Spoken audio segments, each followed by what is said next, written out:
Welcome to CAN, Caribbean Affiliate News. My name is Siobhan Gobin. Here are the stories that we're following today, June 28, 2013. From the Caribbean, in St. Kitts, thousands turned out for opposition's protest march. Haiti seeks to revive agriculture through Venezuela food for fuel deal. Nevis Premier calls for outside assistance to tackle crime wave. In Guyana, government seeks to regulate a funeral parlor business. Details on these headlines and more when we return.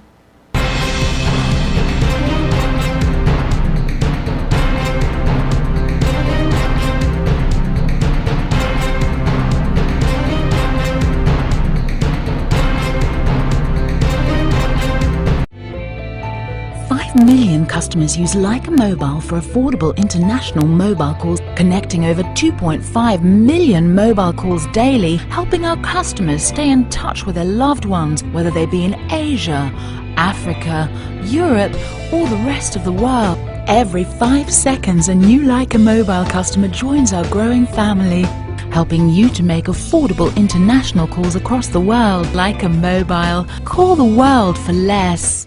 Since we announced Sign and Drive with zero out-of-pocket and low monthly payments, cars been flying out of Bronx Honda at a record pace. Whoa! New Accord with zero out-of-pocket for $249 a month, or new Civics just $199 per month, or save thousands with 0% financing. You never had to leave the Bronx to get the best price on the Honda.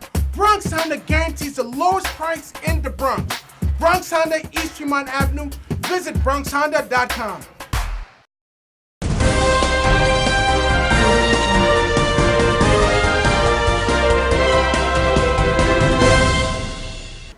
Welcome back to CAN, Caribbean Affiliate News. My name is Siobhan Gobin. This segment of the news is sponsored by Ambrose Travel. In St. Kitts, thousands of citizens and residents of the Twin Island Federation of St. Kitts and Nevis marched through the streets of Basseterre Wednesday afternoon in protest against the Dr. Denzil Douglas-led administration and culminated at the Independence Square, where a rally was held by the People's Action Movement and the recently launched People's Labour Party. The march, which started from Greenlands Park, was led by PAM's leader Honorable Sean Richards and a number of the political party's executives, who were followed by a long train of people that included preachers, civil servants, and small business entrepreneurs. Even though permission was initially denied by the Commission of Police, organizers of the march were adamant that some form of protest would be held. And shortly before the protesters had gathered at the assembly point, the authorities buckled under the pressure and granted permission for the march, even though permission was initially denied. Prime Minister the Honorable Dr. Denzil Douglas accused members of the opposition of ambush marketing as the police conceded to allow the march. Dr. Douglas, at his monthly press conference, said that the opposition sought to take advantage of the international media which arrived in St. Kitts for the annual music festival. Haiti's government is seeking to boost the agriculture sector through an agreement that will allow the impoverished Caribbean country to invest funds owed to Venezuela for fuel imports in massive food production projects and pay part of the fuel bills with food exports, officials say. In 2005, then Venezuelan President Hugo Chavez initiated the PetroCaribe agreement that allowed Latin America and Caribbean member countries to pay for 60% of the oil immediately, while the remaining 40% is financed at a 1% interest rate over 25 years. Haitian President Michel Martelly and Prime Minister Laurent Lamotte have engaged in talks with the new Venezuelan leadership to allow Haiti to become part of a food for oil program already negotiated by some other PetroCaribe members, such as Guyana. Earlier this year, Venezuela and Guyana renewed a $130 million rice for oil agreement, and Guyanese farmers exported last year more than 400,000 metric tons of rice to Venezuela at $640 per ton. Venezuelan President Nicolas Maduro, who recently succeeded Chavez, visited Haiti on Tuesday to witness social and infrastructure works achieved by the Haitian government with PetroCaribe funds and to monitor progress made. Following the death of Chavez, many Caribbean leaders had feared their countries would lose Petrocaribe benefits, but Maduro has promptly renewed his administration's resolve to honor commitments made by his predecessor.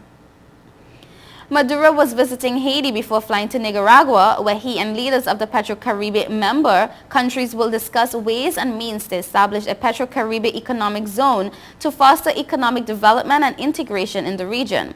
The summit will take place on June 29th in Managua.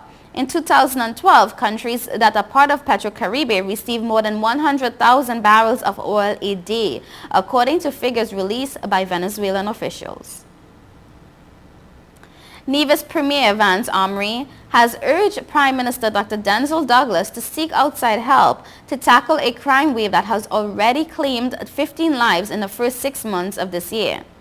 Omri told reporters on Monday evening that his administration was working closely with local law enforcement agencies and plans to have island-wide consultations on the way forward. Nevis has had a record-breaking 7 homicides for the year. The highest number of homicides that the island had previously ever recorded in a single year was 5. Emery is convinced that people in the communities have information that they are keeping to themselves, and he plans to increase surveillance and offer concessions to people buying security equipment. The Premier said he wanted to send a clear signal that criminal activity would not be tolerated and those who committed crimes would be prosecuted to the full extent of the law.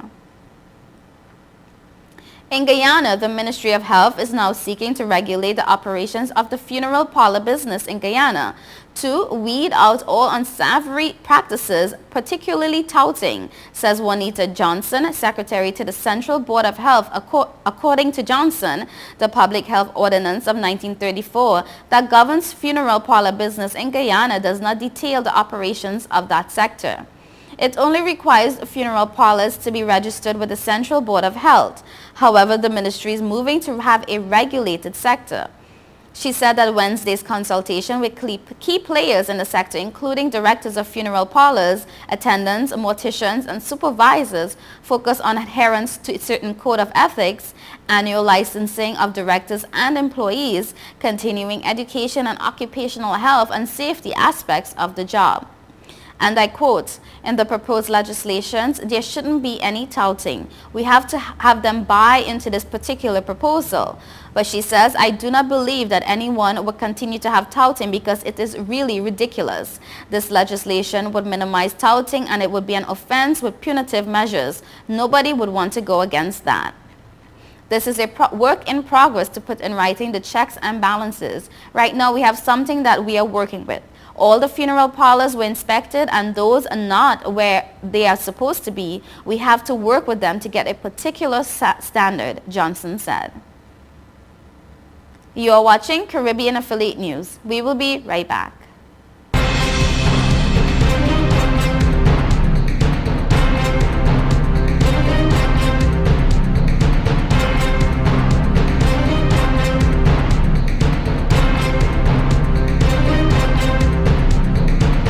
Since we announced Sign and Drive with zero out of pocket and low monthly payments, cars been flying out of Bronx Honda at a record pace.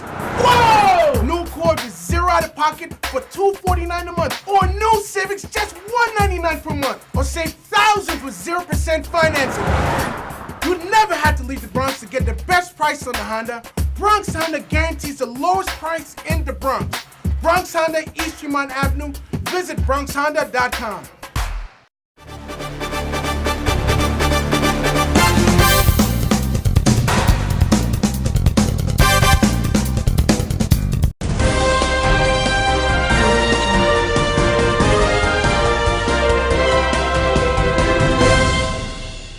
Welcome back to CAN. This segment is sponsored by Claire.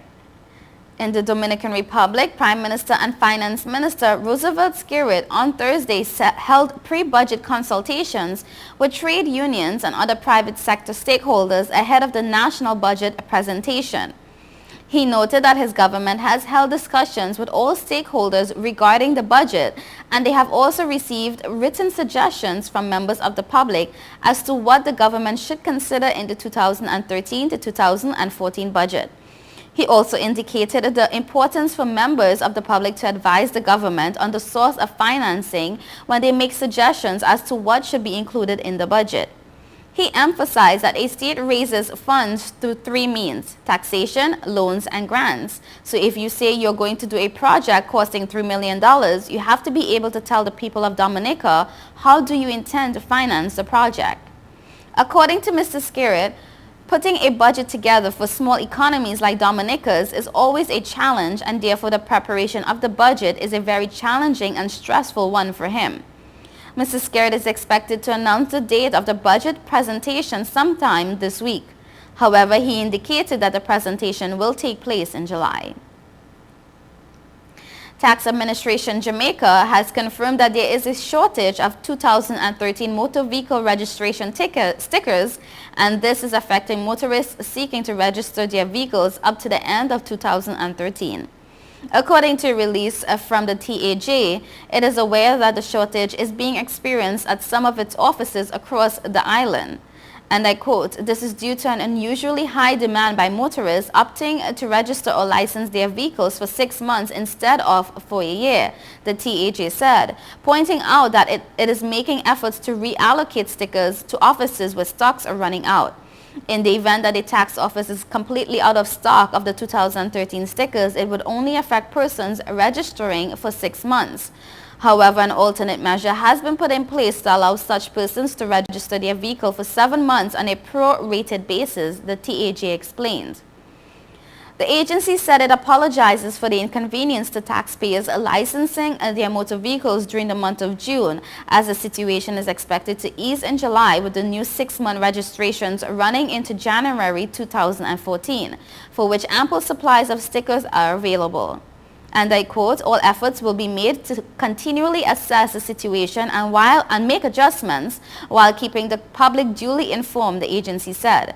But this is only the latest in a series of problems affecting the TAJ.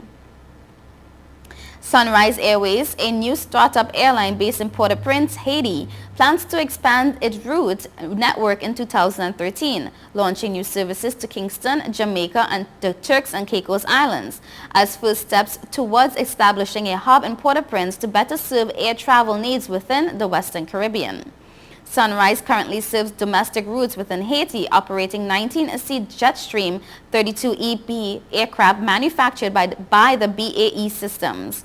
And I quote, "While the Eastern Caribbean has long been well served by hub operations in Samoa, we here in the West have generally been forced to endure lengthy reconnections outside the region," said Philippe Bayard, president of Sunrise Airways.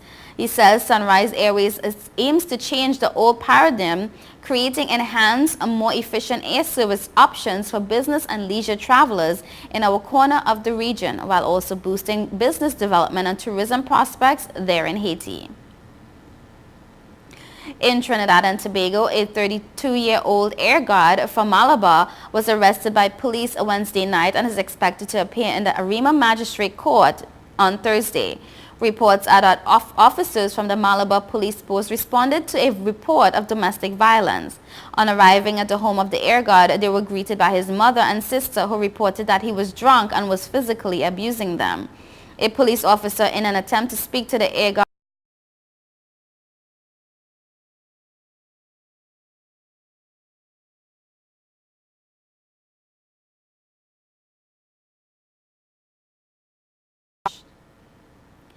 You are watching Caribbean Affiliate News. Stay tuned.